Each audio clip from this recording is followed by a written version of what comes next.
troisième et dernière partie de l'Africa Newsroom. Merci si vous nous rejoignez. Je suis toujours en compagnie d'Armand Iré, journaliste, Blaise Doubeyou, psychothérapeute et chef d'entreprise, et Tiambel Gimbayara, journaliste et directeur de publication de La Voix du Mali. Sans plus tarder, le Zoom.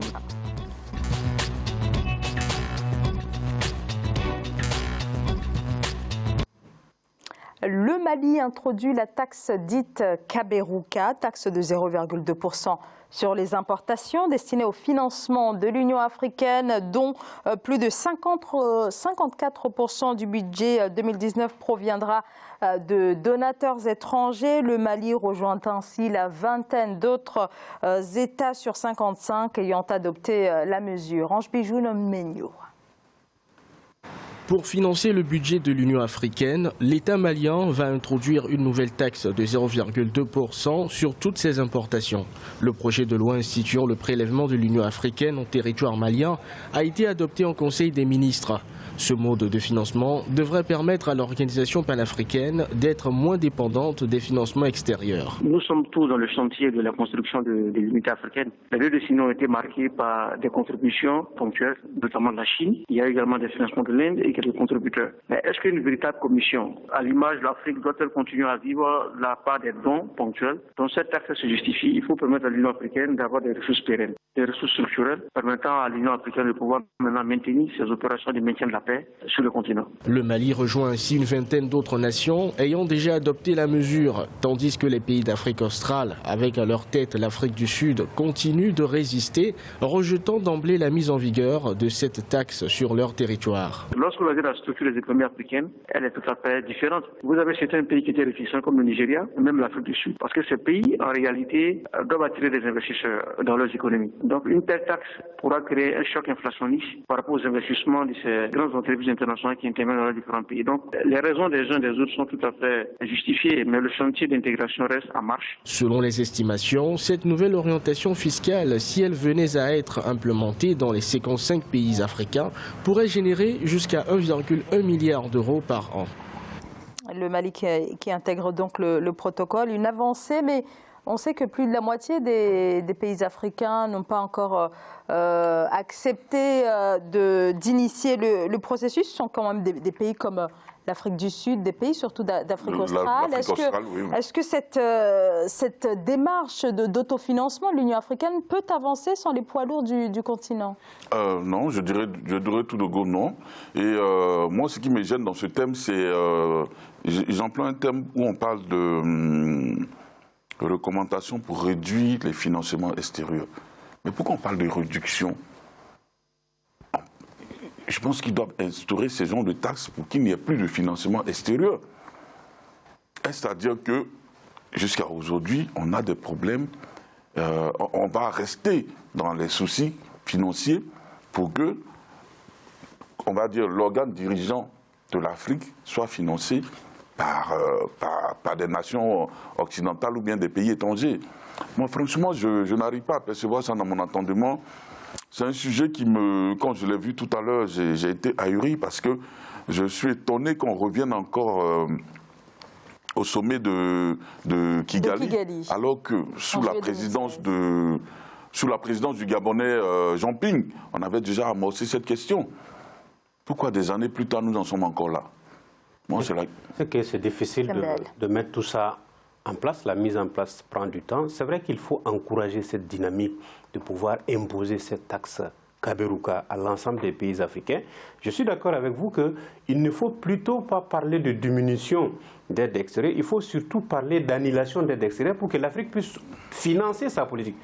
Pour qu'elle soit autonome, qu'elle ait une politique autonome, faite vers les Africains, qui ait du poids, que l'Afrique ait une voix et du poids sur le monde, dans le monde entier, il faut qu'elle soit autonome financièrement, qu'elle puisse financer elle-même sa politique, qu'elle puisse dicter sa loi au monde entier. Et en cela, cette autonomie, indépendance financière nous aidera à le faire, encore une fois de plus. Mais si les grands pays, tels que l'Afrique du Sud ou le Nigeria, résistent, ne veulent pas appliquer cette taxe-là, il n'y a pas d'autre recette miracle, hein.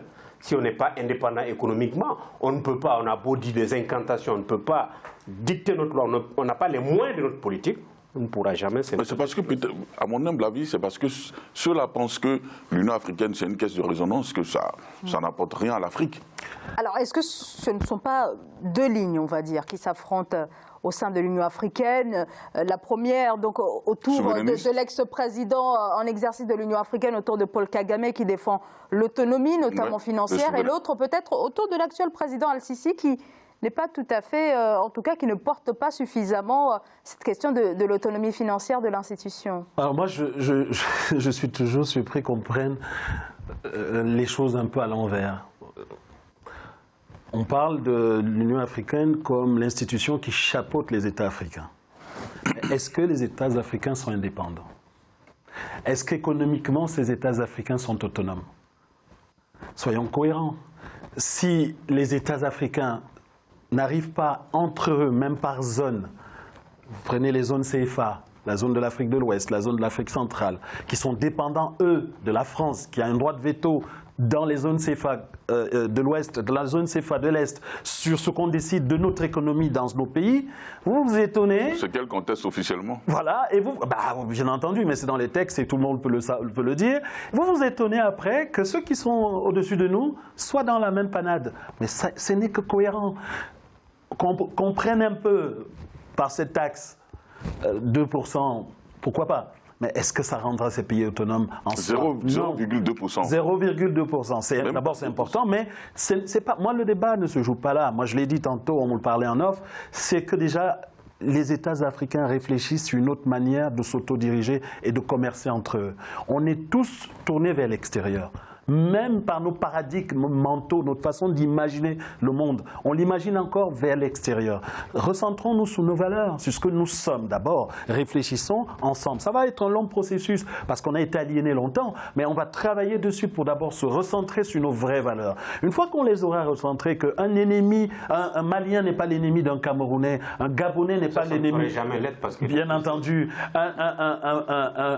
on se comprend, un Congolais n'est pas un adversaire d'un Camerounais sur le marché international, plutôt un compagnon qui vont vers... D'ailleurs, on le voit ici en Union européenne. L'Union européenne est fragilisée parce que certains pays se font concurrence dans certains marchés. Si nous, Africains, on se fait concurrence dans certains marchés, il sera facile pour les Chinois. Alors, dans ce cas, il faudrait créer des intérêts communs. D'abord, des intérêts communs, bien sûr. Oui. Une fois qu'on les a créés, ces intérêts communs solides entre nous, pas de rivalité inutile, des vrais projets porteurs pour ces pays africains, soit par groupe austral, central, ouest, etc., soit donc ensemble, et qu'il y ait une homogénéité dans nos actions, alors ce qu'on fera au-dessus aura du sens. Mais on ne peut pas construire quelque chose par le dessus. On ne construit pas une maison par le haut.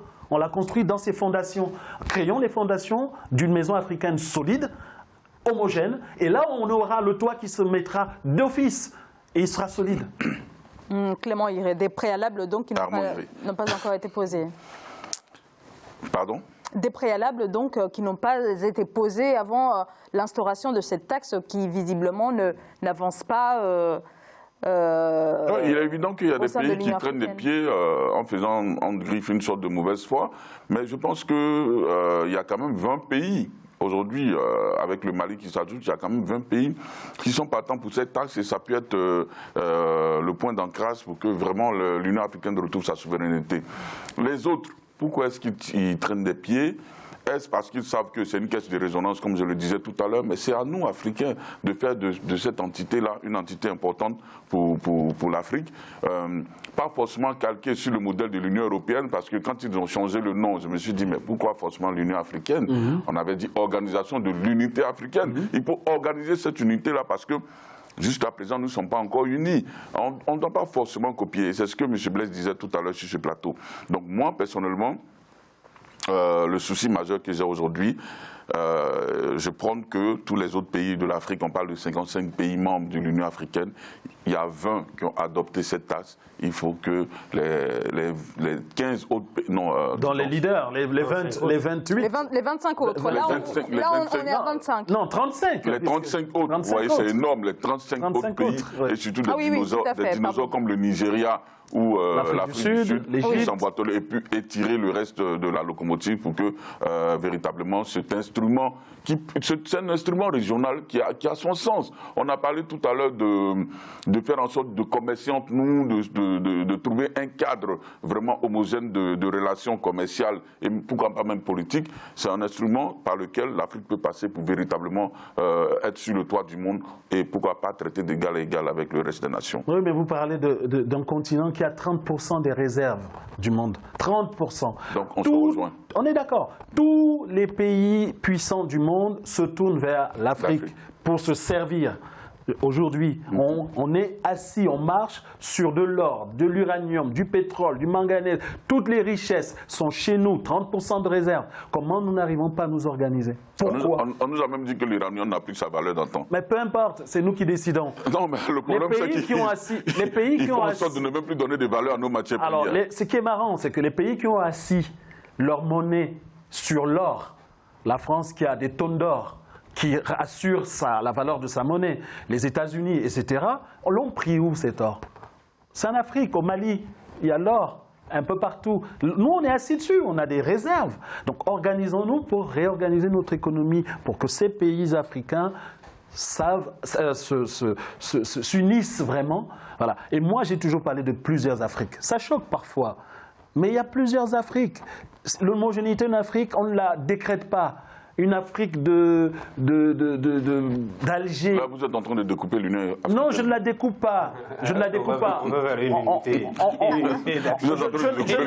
Je ne la découpe pas, mais je ne rêve pas non plus. Je suis réaliste. On parle de sous-région. Amenons d'abord les sous-régions à être bien organisées. L'Afrique de l'Ouest. À mon avis, il faut conforter déjà nos institutions-là. Oui, mais au-delà de ça, il y a déjà des acquis. Au père fondateur qu'ils avaient quand même posé les jalons de cette unité-là, de l'Union Mali, Guinée, Ghana, bien sûr, au groupe de Casablanca, groupe de Monrovia à l'unité africaine. C'est un processus, il ne faut pas l'oublier. Même la transformation en Union africaine, c'est un projet. C'est un projet qui est né, qu'on a soutenu. D'autres pays ont inscrit dans leur constitution prêt à renoncer à tout ou partie de sa souveraineté pour l'unité africaine. Le Mali et le Cameroun, c'était la réciprocité pour travailler dans la... Il y a la place de l'unité. Il n'y avait pas de visa entre les deux pays. On est allé quand même à poser des actes et des jalons qui peuvent servir. Maintenant, l'organisation sous-régionale était pour amplifier cela sur le plan économique et ensuite transcender au-dessus. Malheureusement, nos ennemis ne dorment pas aussi. Ils ne laissent pas faire. Et donc, c'est à nous. Et ce qui est paradoxal, et justement pour abonder dans votre sens, c'est le nombre impressionnant de responsables occidentaux qu'on trouve dans les couloirs à Addis Abeba lors des sommets de l'Union africaine. C'est l'Union On a comme l'impression que c'est des sommets de l'Union européenne. C'est aberrant, quoi. Mais votre financier vient surveiller ce que vous faites de son argent. C'est lui qui te donne de l'argent. Il vous donne de l'argent et vous dit. C'est la même chose pour la BEAC, la Banque des États d'Afrique centrale, c'est la même chose pour la BCAO. C'est pareil dans tous les pays qui, alors, ne décident pas déjà de leur monnaie, de savoir comment ils dirigent leur économie. Quand vous dépendez des autres, vous ne pouvez rien organiser au sommet. C'est impossible. Alors que tout le monde donne ses 2%, ses 0,2%, soit. Mais vous savez, c'est pas ça le problème. Mais déjà qu'il donne déjà, et que ça conforte le budget de fonctionnement, le budget de... Alors cette taxe pourrait quand même, si elle était appliquée par les 55 pays, pourrait apporter plus d'1 milliard de dollars chaque année. Oui. Donc là, ce qui n'est pas négligeable, et c'est largement la somme déjà... Pour faire financer l'Union africaine. Oui, sur tous les plans, le fonctionnement, les missions et même les missions de paix. Alors pourquoi on s'oppose? Voilà. Non, on ne s'y oppose pas. Je ne m'y oppose pas. Je dis, non, oui, après, parce qu'il y a toujours des stratégies. Nous, sur ce plateau, on ne s'oppose pas. C'est les pays qui font de la résistance, c'est dont on parle. Il y en a jusqu'à 35. Et c'est énorme. Oui, alors comment expliquer ce paradoxe? Alors, ces mêmes pays-là, ceux qui refusent, disent qu'il faut s'autofinancer. De l'autre côté, quand il s'agit d'appliquer cette taxe, ils y sont complètement opposés. Blaise Doubeye. Oui, mais ça revient à ce que je disais, au risque de me répéter. C'est-à-dire que il est très beau, mon voisin me disait tout à l'heure qu'il y a des résistances, il y a des gens qui viennent nous plomber, on a des ennemis. C'est évident. Quand on veut chapeauter, on veut construire quelque chose comme ça que par le haut, puisqu'on le construit d'abord par le haut, nos sous-régions ne sont pas construites. Donc comme elles ne sont pas solides, il suffit que des pays extérieurs fragilisent les États qui veulent aller à la contribution, puisque c'est eux qui vous financent. Ils vous financent en État et vous prenez 0,2% pour financer votre Union africaine qui risque d'être trop forte pour eux. Ah bon, ils vous plombent. Alors, est-ce qu'il ne faudrait pas l'imposer, cette taxe? Ça a été une recommandation. Est-ce que même si on l'imposait, ça dépend aussi du mécanisme de fonctionnement de l'Union africaine, parce que ce qui sort des sommets ce n'est pas contraignant pour les États. Oui. Il faut aller vers, en tout cas, encourager à ce que cette taxe... Mais déjà, elle est recommandée. S'élargisse Il au faut maximum. plaider comme on le fait sur ce plateau pour qu'elle soit vraiment effective. Donc, et que les 35 autres pays emboîtent le pas. Une trentaine de pays donc à convaincre. Merci à vous trois. On arrive au terme de cette émission. Un grand merci à vous, Armand Hiré. Je rappelle que vous êtes journaliste et ancien correspondant en Afrique centrale du quotidien Le Nouveau Courrier d'Abidjan. Un grand merci à vous également, Blaise Ndoumbé-Youm. Je rappelle que vous êtes psychothérapeute et chef d'entreprise. Merci à vous, Tiambel Gimbayera, journaliste et directeur de publication de La Voix du Mali. Merci à vous, Tiambel. Et merci à vous, bien sûr, de nous avoir suivis. Merci de votre fidélité. À très vite dans l'Africa Newsroom. Très belle soirée. Merci.